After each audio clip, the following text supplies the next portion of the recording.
Haya, basi ni wakati mwingine tena na kuleta katika burudani, na hii hapa inatokea moja kwa moja katika kampuni bomu sana ya AVC Movies. Nasema AVC Movies Production. Yes, episode ya 6 inazidi kusonga mbele na kitu kali sana. Wanaita Dear Doctor. Mambo ya sio mengi ni kuleta katika muendelezo, tutizame kinachoweza kuendelea. Yale ambayo tumepata kuyatizama katika nafasi ya 5 ni wao tunakwenda kuyaanzia yalipoishia pale pale. Mambo yalikuwa yako hivi sasa. Episode ya 6 inaanzia hapa. Binti baada ya kwenda kumzingua bwana yake kule na akamletea shida ambako afanya kazi nzako anamchukua video. Basi yuko na bwana mkubwa pale, bwana daktari. Daktari anamwambia kwamba atamsaidia kwenye kila nafasi ambayo utakuwa nayo. Yaani atamtoa kwenye wakati mgumu ambao umeupata baada ya kupokea talaka nzito kweli. Yuko kwanza napunguza zile hasira, si unajua?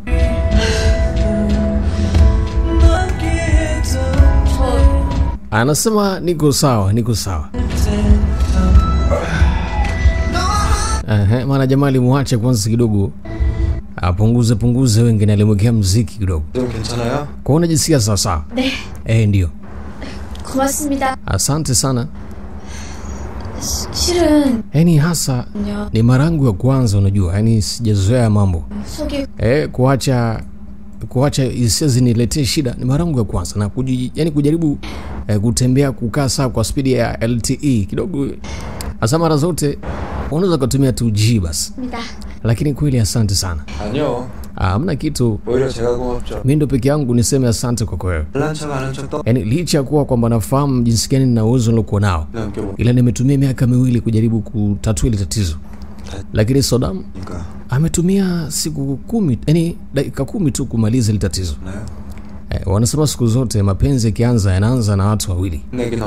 Lakini mwisho siku yanavyoisha naisha na mtu mmoja. Mmoja ndio anayebakia na huo upendo na kumbukumbu zote ambazo walizitengeneza pamoja watu wawili. Umeona? Kwa hiyo umenasa kwenye kumbukumbu, lakini mlianza wawili na yule bwana wako. Ila mwisho siku akawa amekutelekeza. Hasa namuuliza nani? Yaani nani alikusababishia matatizo ya kutokutembea kwenye hizi sehemu, kushuka mlima kwa miaka 2? Ni swala tu la muda mchache, lakini mahusiano unajua. So mahusiano hivyo, mimi ni daktari unajua Lakini ndio hivyo. Nazungumza ujinga mbele ya Mrs. Sodam. Lakini hata mwenyewe pia nimeuliza swali la kijinga. Anasema hapana, sio hivyo. Yaani kutengeneza tabasamu ni kitu ambacho naweza kutengeneza. Na pia inabidi ufanye hivyo, utengeneze tabasamu katika sura yako. Jamani, ambapo atengeneze tabasamu kidogo, sio mtu kununa, sio mtu wa namna ya kuwa mkauzu yani. Anasema yeye mwenyewe kuna mambo yamemchanganya sana kwenye miaka 2 iliyopata kupita. Ameshindwa kujiweka sawa kutokana na matatizo ya mapenzi, lakini baada ya kuona binti ndani ya dakika 10 tu ameweza kumzingua yule bwana wake alikuwa naye, yule mwanaume wake alikuwa naye katika mahusiano. Na mwisho siku basi ndio hivyo, ameweza kufuta zile kumbukumbu ambazo walikuwa wako nazo. Anamueleza yule mwanamke asema ni mtu ambaye anaoga yani anaogopa kuachwa peke yake ama kukataliwa. 사실 끊임없는 짝사랑을 한 것 같아요. Biblia anasema nikimtazama yule bwana mkubwa ni swala kama la kuonesha upendo wa upande mmoja. Ni mtu anakuwa anampenda mtu fulani lakini kumwambia anashindwa. 진심을 다해 사랑해주면 그 사람이 마음을 Nilifikiria kwamba nampenda kwa moyo wangu wote na kwamba sitaweza kurudi nyuma kwa ajili yake. Lakini sasa nilikuwa katika negative side. Yaani nilikuwa kwenye upande ambao si upande wa kukubalika na yule mtu, kwa sababu alikuwa naye katika mahusiano na wametumia siku 500. Lakini ndio hivyo, mwanaume ameamua kwenda kumuoa mwanamke ambaye amekaa naye kwenye mahusiano siku 100. Yaani amekaa na mwanamke huyu kwa mwaka 1 na miezi 4.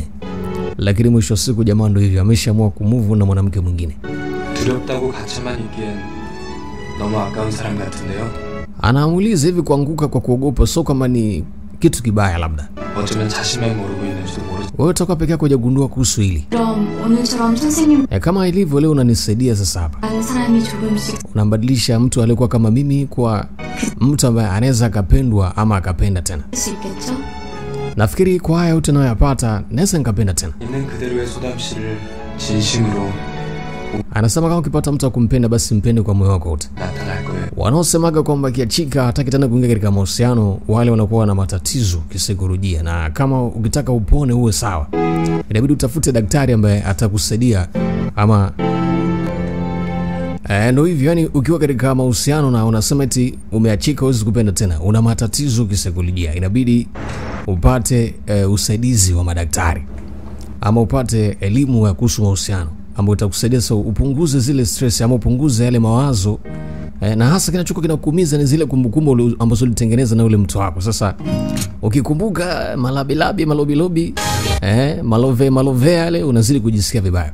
Mama kapata mtu ambaye anaweza akamcontrol na kumweka sawa. Na hatimaye leo amekuja kazini, uko serious kweli kweli, kwa mara zote yuko mpole mtaratibu, mpaka boss anamuogopa sasa hivi. Fahamu mchezo nini? Boss alikuwa anamzingua.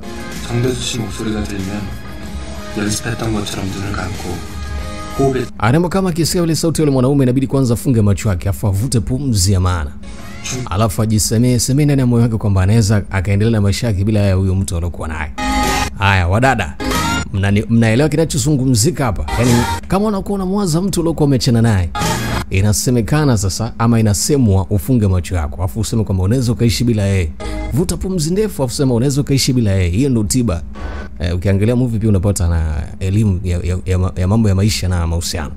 Kwa hiyo picha nimeleta rasmi kabisa kwa ajili yenu mjue. So mnaanza kuumia huko, unasema anakuja mkaka mwingine huko, unaanza kumkataa. Basi bwana reporter ile video yake watu wameshaanza kuipost. Mungu wangu. Watakuwa na hivi kwa mimi genius, wanatengeneza video za ajabu mimi. Usio Moyani huyu. Amemuona Dr. Mo. Aisee, huyu mpumbavu ndo ameniletea mimi mchezo hapa. Tunazidi kusonga mbele sasa. Hatimaye reporter anakutana na mama leo. 오랜만이에요, 정. Ni muda mrefu tena naye reporter Jang. Jamaa sema sasa nimeshaelewa. Nimeandika habari kuhusu Jang Jae-hye na huyu Dr. Mo amekuja kunitishia. Na anamtumia demu wangu wa zamani kuniletea njama za ajabu. 모르겠네요. Sasa mimi sifahamu unazungumza kitu gani bwana? 비결이 뭡니까? Mbinu yako ni ipi sasa labda? 2년 전에도 그 Unamtumia huyu mtu ambaye alikupenda miaka kadhaa iliyopita kupita. Miaka miwili hiyo unamtumia ili sasa umletee matatizo. Unamtumia kwa nafasi gani sasa kwa sasa? Mimi nitaendelea kuangalia hili. 물간 신혜수가 아니라 Asema katika moyo ile Shinso namuona kawaida. Lakini sasa hizi target yangu ni Jang Jae-hye ambaye nitamtengenezea taarifa kubwa sana kwa wakati na hataelewa nafanya kitu gani juu yake. Jamaa anamzingua bibie kwa sababu ni wale mtumiaga taarifa kuhusu Dr. Mo. Na anatukumbusha kilichoweza kutokea. Sasa alipotoaga kazi afanye hivi, yani amchafue ile daktari. Sasa mimi siwezi kufanya hivi. Kufanya hivi ni kumuingiza katika matatizo Dr. Yan, na mimi siwezi. Inabidi ufanye kile ambacho nimekuambia. Malizia nilichokuelekeza. Kwa hiyo kuna jambo lolote hapo unakosea. Kama unataka kutoa sadaka basi nafasi nzuri ya kumtoa sadaka ni yani ya kutoa sadaka ni huyu Dr. Mo, mtoe sadaka. Tafadhali basi. Naomba muache huyo mtu akae peke yake. Mbona ni mmoja ya watu wenu wa kazi pia.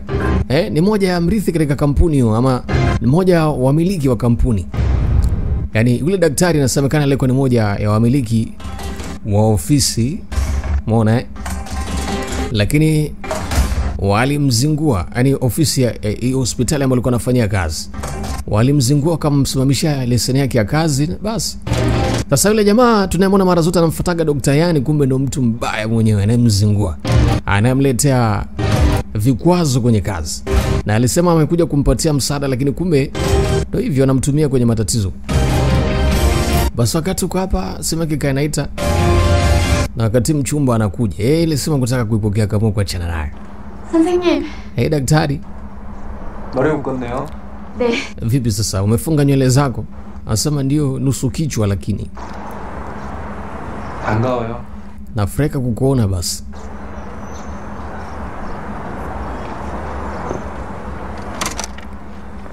Haya, jamaa akamfungulia gari mtoto ili waelekea kwenye michongo yao. Asema ishakuwa mbaya. Yaani baada ya kukaa na Jang Jae-hye sasa naona unamfuata Lee So-dam, unamtumia Lee So-dam. Pumbavu kabisa. Ule reporter alikuwa anafuatilia. Wanasema siku zote mtu mbaya ni yule ambaye anakusaidia, anakutengeneza matatizo alafu anakusaidia muone mwema. Yule ni mtu mbaya sana. 사실은 저 의료법 위반으로 leseni yangu imesimamishwa kutokana na mambo mweleza kuyafanya. 비밀을 누설한 죄를 Nilitoa siri za mgonjwa wangu, yani inasemekana. 할 수가 없었어요. Ile ajalisha wapi na kwenda, sidhani kama naweza nikaanza tena upya. 인과 의사를 찾아줄 사람은 Yani inaonekana kama ni mtu ambaye daktari wa saikolojia amenishindwa kuhifadhi siri za mgonjwa wangu. 그런데 저랑 친분이 Kwa hiyo kama niachane nayo mambo, 여기에 진료소를 차려주셨어요. basi umenisaidia kuipata sehemu kama ndio sehemu yangu ya kliniki yani. Hapa ndiko ambapo nitapokuwa naanza kufanya mipango yangu ya kazi. 사실은 Ila ni mwazi tu. 목숨 걸고 시작한 일이었어요. Nimeanza tena ya maswala lakini naona kama shango katika hatari kweli kweli. Kipindi hicho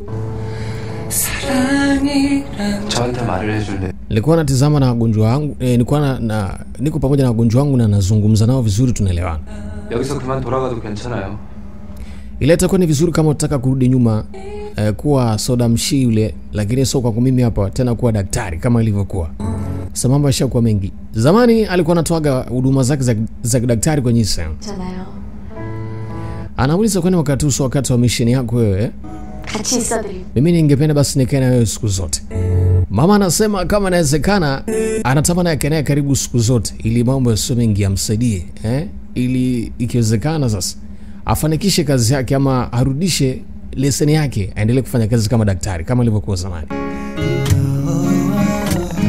Mimi sifahamu kinachoweza kuendelea ni kipi, lakini nafasi ya 6 imekomea hapa. Naomba nikulete katika nafasi ya 7 ambayo itakuwa ni kesho. Jamani, mtaniwa radhi kidogo nashindwa kuwaletea hii burudani kila siku. Ni kutokana tu na matatizo, yani naumwa macho sana. Macho yananisumbua. Kwa hiyo nakosa muda mzuri wa kutengeneza burudani kwa sababu mara nyingi nashindwa kutafsiri yani, umeona Ile kila kitu kitakuwa katika nafasi yake vizuri na tutaendelea na hii burudani kama nilivyoeleza, sio ndefu sana. Tutawahi kuimaliza. Itakapokwisha tu basi italetea nyingine tena kali ya moto nzuri kweli kweli.